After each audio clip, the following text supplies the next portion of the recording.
नमस्कार दोस्तों, स्वागत है आपका आज की हमारी इस वीडियो में। आज से हम पर्यावरण को पढ़ेंगे टेट और सुपर टेट के लिए, जो अभी यूपी टेट की एग्ज़ाम होने वाली है। उसमें पर्यावरण से किस प्रकार के प्रश्न बनेंगे वह हम यहाँ सीरीज स्टार्ट करने जा रहे हैं, तो आप हमारे साथ बने रहिए।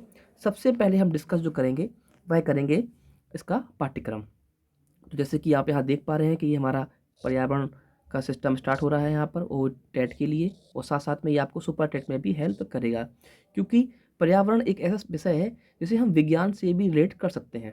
ठीक है, तो वहाँ से भी प्रश्न बनते हैं। तो कभी कभी हमें समझ में नहीं आता कि प्रश्न ये विज्ञान से है या पर्यावरण से है, लेकिन है ये उसी की ब्रांच। तो हमें समेकित रूप से पढ़ना होगा ताकि हम प्रश्न को सही तरीके से कर सकें और अपना चयन सुनिश्चित कर सकें। तो चलिए सबसे पहले हम इसके पाठ्यक्रम पर एक नज़र डाल देते हैं। अगर हम पर्यावरण की हम बात करें यहाँ पर, तो जो यूपी जो टेट है उसका जो पाठ्यक्रम है उस पाठ्यक्रम के अनुसार ही हम लोग पढ़ेंगे। होता क्या है, लोग बाग तो बहुत बड़ी और महंगी महंगी कॉस्टली और हाई लेवल की बुक्स लेके पढ़ना शुरू कर देते हैं और फिर कहते हैं यार उसमें कुछ मिला नहीं है। कारण ये कि जब तक हम अपने पाठ्यक्रम के हिसाब से नहीं पढ़ेंगे। देखिए, ये जो ईबीएस है ना, इन्वायरमेंटल स्टडी, ये आपके यूपीएससी में भी है। इन्वायरमेंट स्टडी ये आपके यूपीएससी में भी है। ठीक है, यूपी पीएससी में भी है, इनकी आईएएस और ये सब इन सब में भी आता है, और ये आपके टेट में भी है। तो जाहिर सी बात है कि परीक्षा का स्तर जितना उच्च किस्म का होगा उसी हिसाब से जो है इसका पाठ्यक्रम भी तय किया जाएगा। अब होता क्या है कि लोग बाग बुक्स लिए हैं यूपीएससी के लेवल की और आना है हमारे टेट में, और फिर कहते हैं कि यार हम समझ में नहीं आया, हम ये कर नहीं पाए, क्वेश्चन कहाँ से पूछा गया है।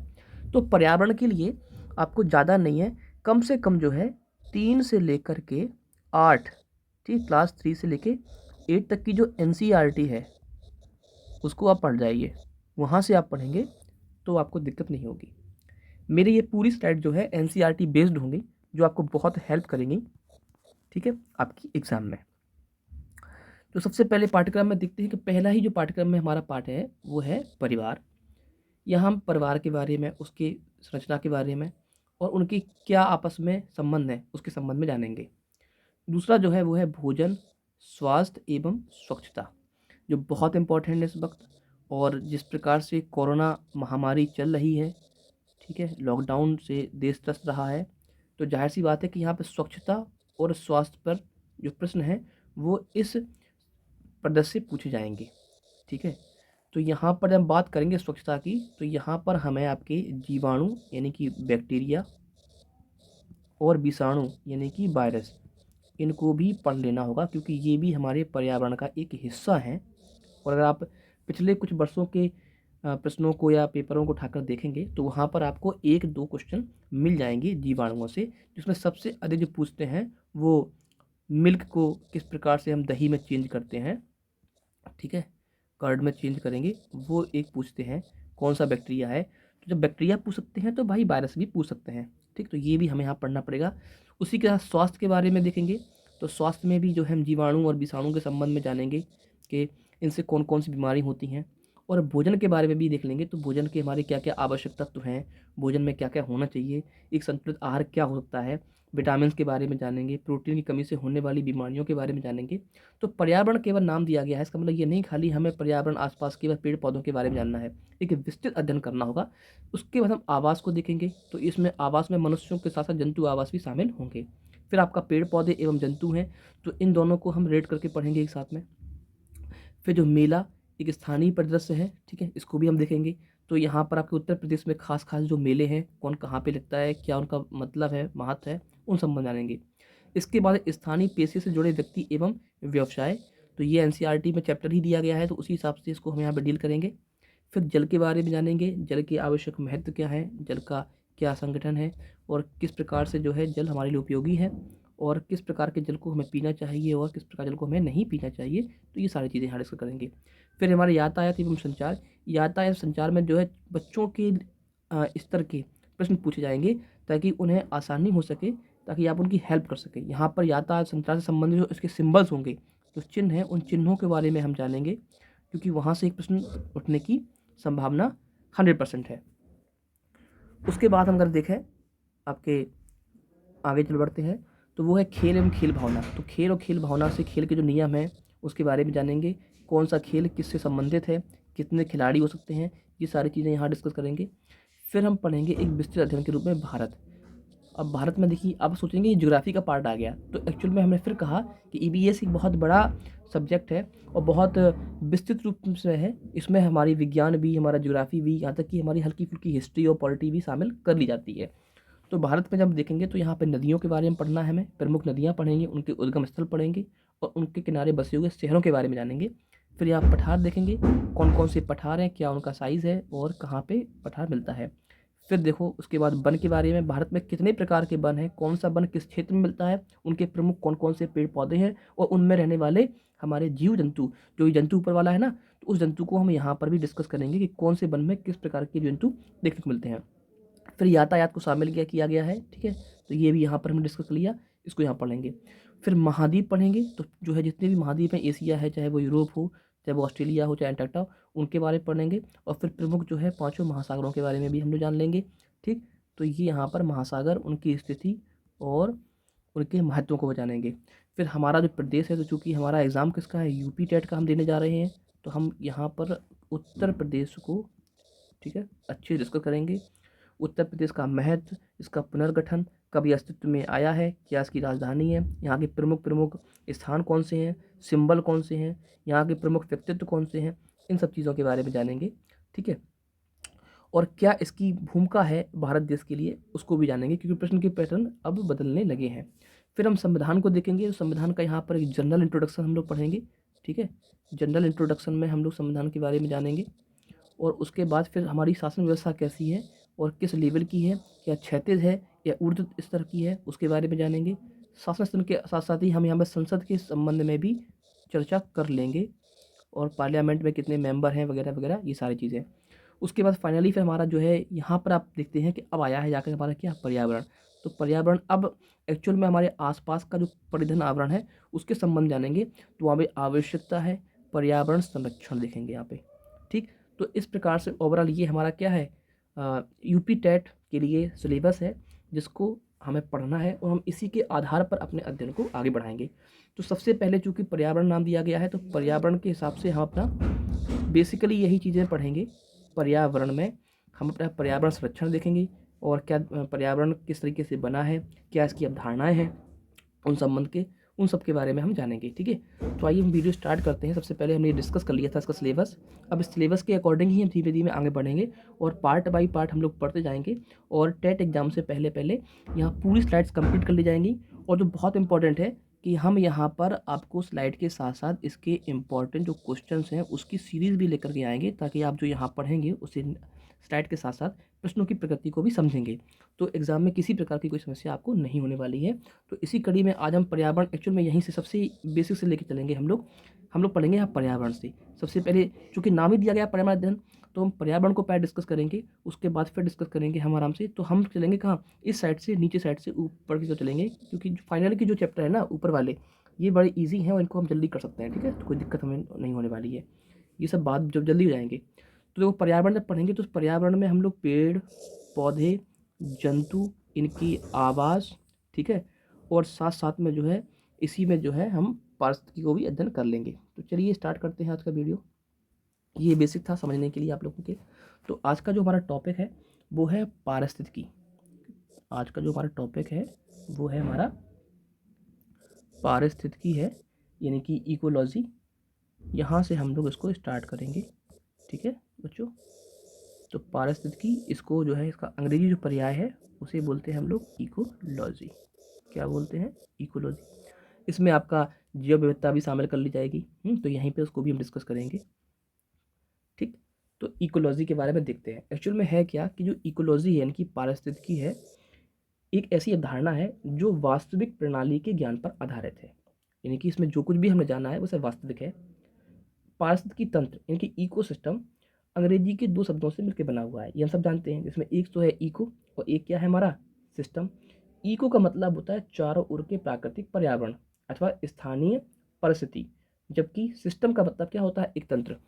तो यहाँ पर हम देख लेंगे इकोलॉजी और उसी के अध्ययन क्या बोलेंगे, इकोलॉजी। तो यहाँ पर देखो समय की भावना के साथ देखें तो 2 चीज़ें आती हैं। एक तो आता है हमारा पारितंत्र, ठीक, इसको हम लोग क्या बोलते हैं, हमारा इको सिस्टम, इसके अध्ययन क्या बोलेंगे हम लोग? इकोलॉजी। तो इकोसिस्टम में देखिए दो टर्म है, एक तो दिया गया है आपका इको और एक दिया गया है आपका सिस्टम। इको का मतलब होता है आपके आसपास का, ठीक है, चारों तरफ का भाग, यानी कि जो स्थानीय जो परिस्थितियाँ हैं वो किसी भी प्रकार की हो सकती है, चाहे वो जल में हो, चाहे वो जंगल में हो, चाहे आप घर के आसपास हो। और सिस्टम का मतलब होता है तंत्र, इनकी आसपास के स्थानीय परिस्थितियों से संबंधित तंत्र है, उसको क्या बोलते हैं हम लोग? उसी को बोलते हैं हम लोग पारिस्थितिक तंत्र, या शॉर्ट में बोलें तो पारितंत्र। तो पारिस्थितिक तंत्र लिख के आए या आए पारितंत्र, आपको जो है बिल्कुल कंफ्यूज नहीं होना है, आप आज ही आसानी से समझ जाएंगे। और इनके अध्ययन को हम लोग क्या बोलते हैं? इनके अध्ययन को बोलते हैं हम लोग इकोलॉजी, यानी कि पारिस्थितिकी, ठीक है। इसके अध्ययन को, इनकी जो स्टडी है, study of ecosystem is known as ecology, ठीक। तो इसके अध्ययन को बोलेंगे हम लोग इकोलॉजी। अब अगर बात करें इसकी परिभाषा की, कि इसकी इकोलॉजी की परिभाषा क्या है, तो चलिए इसकी परिभाषा के बारे में देख लेते हैं। परिभाषा बड़ी जनरल सी है, ज़्यादा आपको परेशान नहीं होना है, जब समझ जाएंगे ना तो आप परिभाषा को याद भी नहीं करनी पड़ेगी। परिभाषा में क्या है, बेसिकली हमें पता है कि पारितंत्र में जैविक और अजैविक घटक होते हैं, तो इनकी आपसी अंतरक्रिया को हम लोग क्या बोलते हैं? पारिस्थितिकी, ठीक है। क्या होता है, जो हमारी इकोलॉजी है, जो पारिस्थितिकी है हमारी, वो क्या है? जैविक व अजैविक घटकों का अध्ययन। जैविक व अजैविक घटकों की पारस्परिक अंतरक्रिया का अध्ययन, ये बहुत ध्यान रखना है आपको, ठीक है। क्या हो गया? जैविक यानी कि बायोटिक, अजैविक यानी कि एबायोटिक, जो कंपोनेंट्स हैं, घटक, उनकी अंतरक्रिया यानी कि उनकी इंटररिएक्शंस का जो अध्ययन है, स्टडी, उसको हम लोग क्या बोलते हैं? उसको हम लोग बोलते हैं इकोलॉजी, यानी कि पारिस्थितिकी, ठीक। और चूंकि इसमें जो तंत्र है तो वो कौन कौन से हो गए हमारे? पारितंत्र। तो क्वेश्चन आ सकता है कि पारितंत्र कितने घटकों से मिलकर के बना होता है? तो पारितंत्र में दो घटक होते हैं, कौन कौन से? जैविक और अजैविक। इनकी जो आपस में अंतरक्रिया हो गई उसे क्या बोलेंगे? इकोलॉजी, ठीक। तो सबसे पहले यहाँ पर हम देख लेते हैं पारितंत्र का जो स्ट्रक्चर है वो समझेंगे हम लोग। तो ये हो गया आपका पारितंत्र,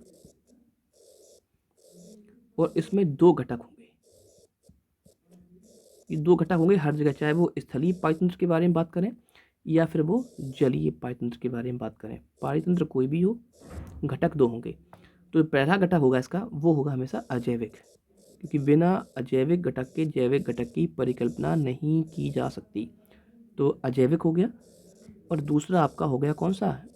जैविक घटक। इसको अगर हम बोलें तो ये हो गया आपका एबायोटिक, और ये कौन सा हो गया आपका? बायोटिक कंपोनेंट, ठीक है। तो अजैविक और जैविक के बीच जो स्टडी होगी, सॉरी रिएक्शंस होंगी, उन्हें बोलेंगे हम लोग इकोलॉजी। तो देखो हमारा अगर बात करें, वो पूछें पारितंत्र, तो आप बताएंगे जैविक और अजैविक घटक, ये मिला के दोनों मिल कर के बना देते हैं क्या? हमारा पारितंत्र। और फिर इनके बीच में कुछ होंगी क्या? आपस में क्रियाएं होंगी, जिन्हें बोलते हैं हम लोग अंतरक्रिया होगी, ठीक है। उसे क्या बोलेंगे हम लोग? पारिस्थितिकी। क्या बोलेंगे उसको हम लोग? उसको बोलेंगे बच्चों पारिस्थितिकी। अंग्रेजी में इसका जो पर्याय है वो है आपका इकोलॉजी, ठीक है। तो परिभाषा जब भी आएगी, अब एग्जाम में आएगा, जैविक व अजैविक घटकों की पारस्परिक अंतरक्रिया का अध्ययन कहलाता है पारितंत्र, पारिस्थितिकी तंत्र, या कोई दो और, तो आप लगाएंगे पारिस्थितिक यानी कि इकोलॉजी, ठीक है। आप एग्जाम के हिसाब से जैसा प्रश्न पूछा गया उस हिसाब से आप इसको करेंगे। चलिए अब हम ये देखते हैं कि हालांकि ये तो हमने डिस्कस कर लिया कि जैविक और अजैविक होंगे। कुछ देर पहले मैंने कहा था कि चाहे हमारा पारितंत्र स्थलीय हो या जलीय हो, कैसा भी हो, उसमें ये दोनों घटक देखने को मिलेंगे, जैविक घटक भी देखने को मिलेगा और अजैविक घटक देखने को भी मिलेगा। तो चलिए अब यहाँ पे हम डिस्कस करते हैं कि हमारा जो पाचन है वह कितने प्रकार से बनाया जा सकता है। ये बहुत इंपॉर्टेंट है। तो अगर हम बात करें यहाँ पर टाइप ऑफ इकोसिस्टम,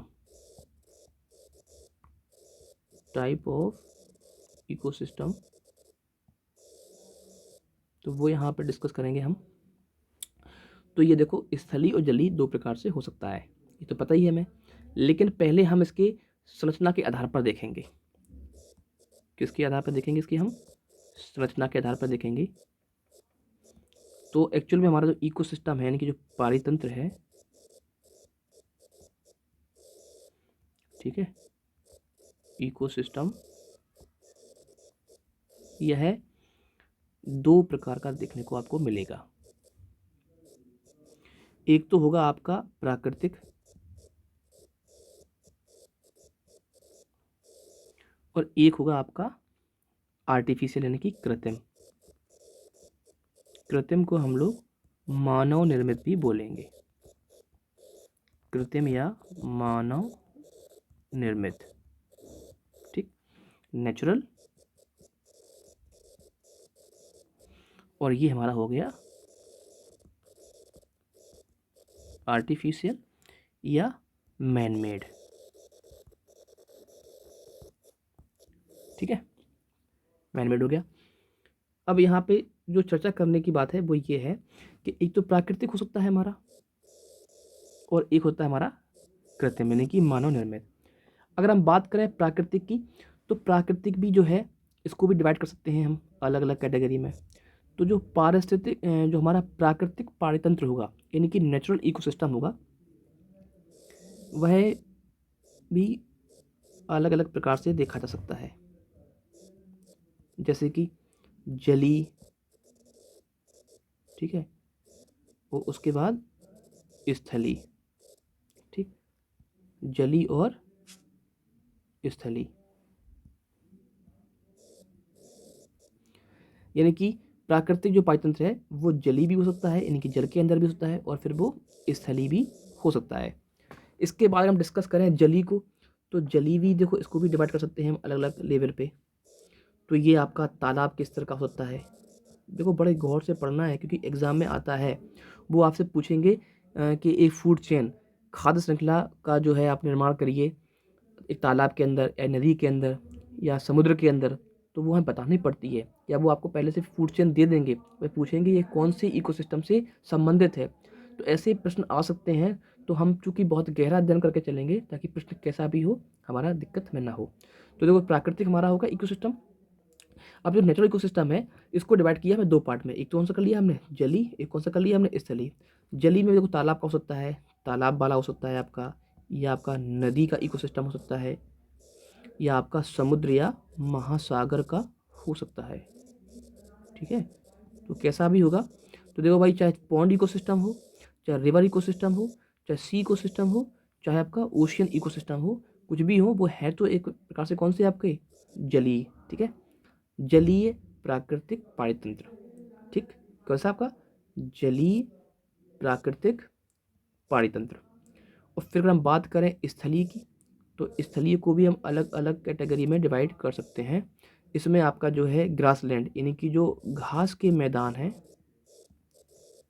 घास के मैदान, यानी ग्रासलैंड इकोसिस्टम हो सकता है, ठीक है।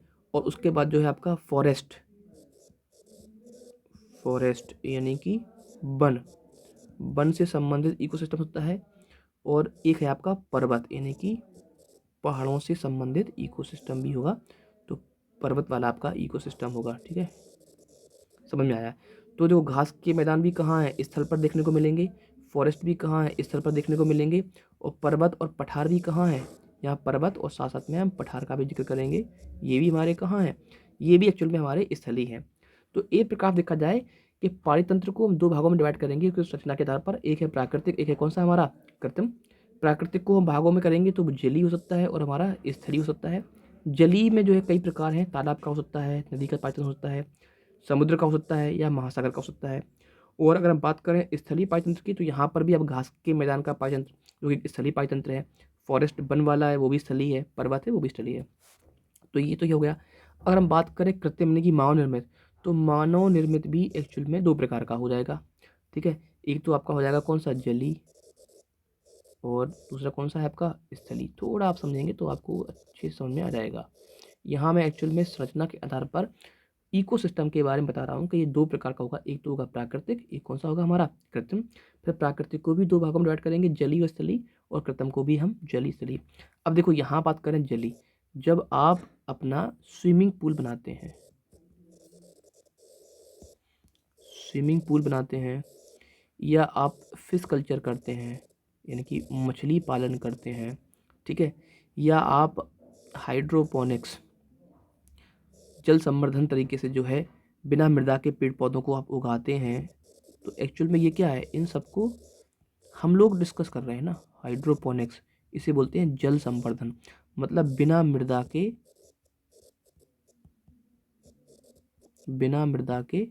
पेड़ पौधों को उगाना। तो एक्चुअल में ये क्या है, हम मानव निर्मित तरीके से कर रहे हैं ना, हम लोग खुद कर रहे हैं। हमारा जो है फिश कल्चर है, हमारा एक्वेरियम, ठीक है, मछली पालन देखा है ना आपने, एक्वेरियम यहाँ पे लिखा देता है। हो सकता है कि बहुत से लोगों के घर पे एक्वेरियम हो, सजावटी वो कांच का डिब्बा जिसके अंदर मछलियों को हम लोग पालते हैं, तो वो एक प्रकार कैसा है, वह मानव निर्मित जलीय पायतंत्र है। और अगर स्थलीय की बात करें तो वो है आपके खेत, ठीक है, फसलें, जो फेक खेत है ना, फसलों वाले खेत, क्रॉप फील्ड इनको बोलते हैं हम लोग। तो ये क्या है, इसको आप अपने तरीके से करते हैं कंट्रोल, कौन सा हमें फसल बोनी है, कौन सा नहीं बोनी है हमें, ठीक है, उसके अंदर किन पेड़ों को रखना है, खरपतवार को भी नष्ट कर देना है, केवल गेहूँ ही बचे हमारा। ऐसे यहाँ पर है, पानी में केवल हमें क्या कछुए रखने हैं या केवल मछलियाँ रखनी हैं या दोनों रखने हैं। तो चूंकि ये हमसे कंट्रोल हो रहे हैं, तो चूंकि कृत्रिम में हमने बनाए हैं, तो इन्हें हम करें कंट्रोल। तो ये ध्यान रखना कि जो मानव निर्मित इकोसिस्टम होता है उन्हें कौन करता है, उन्हें मानव करता है कंट्रोल, जबकि जो प्राकृतिक हैं उन्हें कौन करता है कंट्रोल, प्रकृति है। प्रकार दोनों के जलीय और स्थलीय हो सकते हैं, ठीक है। जो मानव निर्मित पायतंत्र हैं, चाहे वो जलीय हो या वो स्थलीय हो, इनका जो आकार है वो बहुत छोटा और सीमित होता है, जबकि इनका आकार बड़ा और असीमित हो सकता है, ठीक है। तो ये हमने इस तरीके से यहाँ पर पायतंत्र के बारे में समझ लिया। तो देखो एक यहाँ पर क्वेश्चन जो है आ सकता है, वो ये है कि मानव निर्मित, क्वेश्चन पूछ सकते हैं, मानव निर्मित जलीय पायतंत्र, मानव निर्मित जलीय पायतंत्र कौन सा है, या निम्नलिखित में से कौन सा मानव निर्मित पायतंत्र है। अब आपके दिमाग में जो है केमिकल लोचा स्टार्ट, कि ये सोच रहा क्या दिमाग हो गया यार, ये क्या पूछा है। तो जब वो बात करें जलीय पाचन की, तो आप जो है एक्वेरियम पर टिक करेंगे, यही आपको ऑप्शन दिया जाएगा। एक्वेरियम मतलब होता है मछली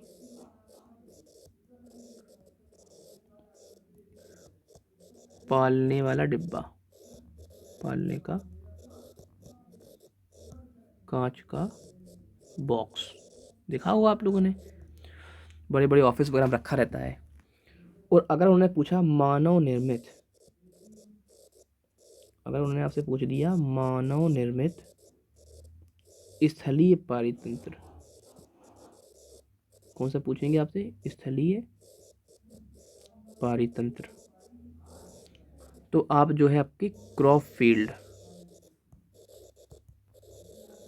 इनकी जो है आपके हरे भरे जो खेत हैं उन पर आप टिक करेंगे। तो 2 प्रश्न यहाँ से पूछ सकते हैं, एक तो मानव निर्मित जलीय पारितंत्र, एक मानव निर्मित स्थलीय पारितंत्र, ठीक है। यहाँ से ये प्रश्न पूछेंगे क्योंकि ये मानव निर्मित है, आर्टिफिशियल है, प्राकृतिक को तो आप बता ही देंगे, ठीक।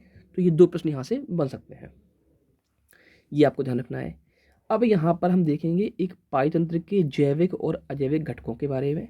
उससे पहले हम यहाँ पर आपको थोड़ा बता दें कि एक्चुअल में जो इकोसिस्टम जो टर्म है, ठीक, इतना पढ़ा। अब हम देखेंगे इकोसिस्टम टर्म के बारे में कि जो टर्म है किसने दिया था। तो इकोसिस्टम जो टर्म है, यानी जो शब्द है, वह दिया था किसने, एजी टेंसले ने। ये 1 नंबर का बहुत इंपॉर्टेंट क्वेश्चन है, एजी टेंसले हैं इसके देने वाले।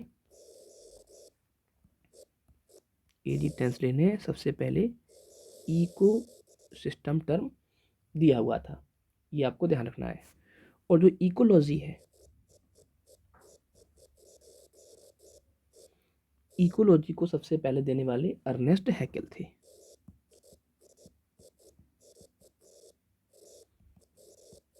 अर्नेस्ट हैकेल महोदय ने टर्म दिया था आपका इकोलॉजी। तो प्रश्न आ सकता है कि इकोलॉजी टर्म को यानी कि शब्द को किसने जो है प्रतिपादित किया था, तो वो है आपके अर्नेस्ट हैकेल।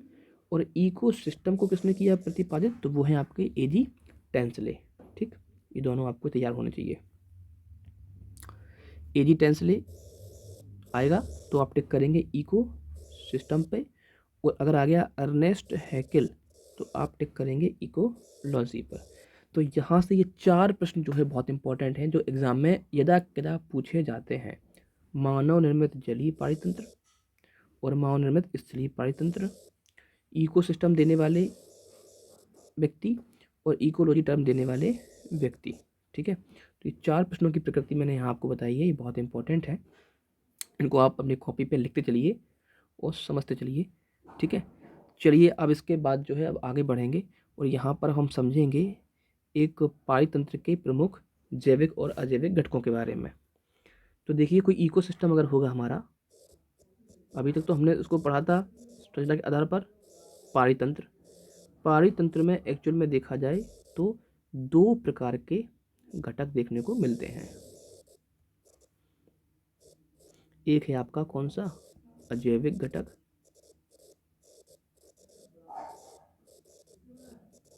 और एक है आपका कौन सा, जैविक घटक। ठीक, अगर हम बात करें अजैविक घटक के बारे में तो इनको हम अलग अलग प्रकार से समझ सकते हैं। जैसे कि आपका सबसे पहला जो अजैविक घटक होगा वह प्रमुख है, वह है आपकी मृदा, क्योंकि बिना मृदा के कुछ भी उपजेगा नहीं, जब उपजेगा नहीं तो भोजन की क्राइसिस पैदा हो जाएगी। जल, ठीक है, मृदा है, जल है, तापमान, ताप है, आर्द्रता है यानी कि ह्यूमिडिटी है, ठीक है, सनलाइट यानी कि प्रकाश है, और साथ साथ में आपके यहाँ पर पर्वत हैं, पठार हैं, इनको भी यहाँ शामिल कर लेंगे। तो मृदा है, जल है, ताप है, आर्द्रता है, प्रकाश है, इनके बिना जो है जीवन संभव नहीं है। तो ये आपके क्या है, अजैविक घटक हैं। और चूंकि पृथ्वी पर आपको देखने को मिलेंगे पर्वत हैं, ये भी रोल अदा करते हैं, पठार हैं, ठीक है, तो ये सब भी शामिल कर लिए जाएंगे। लेकिन प्रमुख हैं आपके, वो है मृदा, जल, ताप, आर्द्रता और प्रकाश। अगर हम बात करें यहाँ अजैविक घटक के बारे में, तो हमारे जो अजैविक घटक हैं ये प्रमुख रूप से 3 होंगे। एक तो होंगे आपके पेड़ पौधे, इनमें हम एल्गी को भी शामिल कर लेंगे। फिर यहाँ पर होंगे आपके जंतु, जीव जंतु होंगे उन्हें, और फिर यहाँ पर करेंगे हम अपघटक को शामिल करेंगे, आपके जो बैक्टीरिया हैं या जो फंगस वगैरह हैं, डिकम्पोजर। तो जैविक घटक में 3 भाग देखने को मिलेंगे। एक तो आपके पेड़ पौधे होंगे, हरे पेड़ पौधे, और जंतुओं को शामिल करेंगे और अपघटक को शामिल करेंगे। ठीक है, इनकी आपसी जो क्रियाएं हैं वो चलती हैं, जिसे बोलते हैं हम इकोलॉजी। लेकिन ये सभी मिलकर के एक साथ इसके साथ क्रियाएं करते हैं, क्योंकि आप अजैविक घटक में से एक भी घटक को अगर आप रिप्लेस कर दें तो इस पृथ्वी पर तो क्या पूरे ब्रह्मांड में जीवन संभव नहीं है। किसी भी एक आप अजैविक घटक को रिप्लेस कर दें। सोचिए आपने मृदा को अलग कर दिया, मृदा को अलग करने का मतलब है अब कुछ भी उपजेगा नहीं, ज़मीन ही नहीं रही, तो फिर रहेंगे कहाँ और क्या उपजाएंगे। जल को अगर आपने रिप्लेस कर दिया, मृदा को रहने दिया, तो पता है जल ही जीवन है, तो फिर भी कुछ पॉसिबल नहीं है। इसी प्रकार से हम ताप को या आर्द्रता को या प्रकाश को, किसी भी एक को जो है हम यहाँ से रिप्लेस करते हैं तो जैविक घटक पर उसका सीधा सीधा प्रभाव देखने को मिलता है। यानी कि फिर पेड़ पौधे या जंतु या अपघटक इनमें से नहीं देखने को मिलेंगे। सोचिए अगर ये इन चारों में से कोई भी डिस्टर्ब करेंगे तो सबसे पहले इफेक्ट पड़ेगा हमारे किस पर, पेड़ पौधों पर, और पेड़ पौधों पर इफेक्ट पड़ेगा तो फिर उसका सीधा प्रभाव जो है जंतुओं पर भी पड़ेगा। और जंतु व पेड़ पौधे होंगे नहीं तो अपघटक किसको अपघटित करेंगे, तो फिर इनका भी कोई वजूद नहीं रहेगा। इस प्रकार से जैविक घटक पूरी तरीके से निर्भर किस पर हैं, अजैविक घटकों पर हैं, ठीक है। और यही जैविक और अजैविक घटकों की जो आपसी जो अंतरक्रिया है उसको हम लोग क्या बोलते हैं, इकोलॉजी यानी कि पारिस्थितिकी, ठीक है। जब भी कोई क्या है पारितंत्र, जैविक एवं अजैविक घटकों के संगठन को क्या बोलते हैं, पारितंत्र। और जब वो कहेंगे क्या है पारिस्थितिकी, तो जैविक घटक और अजैविक घटकों के बीच जो अंतरक्रिया होती है उसे क्या बोलते हैं हम लोग, पारिस्थितिकी, ठीक है। पारितंत्र टर्म किसने दिया था, तो वो है एडी टेंसले। और जो पारिस्थितिकी इकोलॉजी है वो किसने दिया था हमारा, तो वो है अर्नेस्ट हैकेल ने, ठीक है। मुझे उम्मीद है कि यहाँ पर आपको बहुत अच्छे समझ में आ रहा होगा। अब प्रश्न आता है कि हमारी जो पारितंत्र में प्रमुख ऊर्जा का स्रोत है वो क्या है। एक क्वेश्चन यहाँ से ये आता है कि पारितंत्र में जो ऊर्जा का स्रोत है वो क्या है। तो देखिए वहाँ पर आपको सूर्य भी दिया जाएगा, वहाँ पर आपको पेट्रोल कोयला भी दिया जाएगा, वहाँ पर आपको जल या पवन ऊर्जा भी दे सकते हैं। तो प्लीज़ इन पर टिक करके मत आइएगा, वहाँ पर आपको केवल एक ही ऊर्जा करना है टिक, वो है आपका सूर्य, ठीक है। पृथ्वी पर जो ऊर्जा का प्रमुख स्रोत है वह क्या है, हमारा सूर्य है। यानी कि पृथ्वी पर किसी भी प्रकार का कोई भी पारितंत्र हो, चाहे वो जलीय हो चाहे वो स्थलीय हो, चाहे वह मानव निर्मित जलीय हो या वो मानव निर्मित स्थलीय हो, किसी भी प्रकार कोई पारितंत्र हो, वहाँ पर जो ऊर्जा का जो स्रोत है वह सूर्य ही होगा, ठीक है। वहाँ पर हम सोलर एनर्जी का इस्तेमाल ही करते हैं और सबसे पहले इस सोलर एनर्जी का इस्तेमाल करते हैं हरे पेड़ पौधे, उसके बाद उनसे अलग अलग ट्रॉपिक लेवल तक ये पहुंचता है। तो ध्यान रखना कि सूर्य से आने वाली कुल ऊर्जा का केवल 1%, कितना, केवल जो है 1% जो है आपका वो हरे पेड़ पौधों के द्वारा इस्तेमाल होता है, ओनली 1%। वो इसे कौन करता है, ग्रीन प्लांट यूज़ कर लेते हैं, ठीक। उसके बाद फिर अलग अलग जो है खाद्य स्तरों पर जो ऊर्जा स्तर है उन तक पहुंचता है, ठीक। आज की वीडियो में हम इतना ही रखेंगे। कल की वीडियो में जो है हम इकोलॉजी की अलग अलग ब्रांचेस के बारे में जानेंगे। उन ब्रांचेस के साथ साथ हम इनके उन ब्रांचों को कैसे किया गया है कोरिलेट वो जानेंगे। और फिर ऊर्जा का प्रवाह किस प्रकार से होगा, तो यहाँ पर फूड चेन है या फूड वेव है, उन चीज़ों के बारे में जानेंगे। Thank you.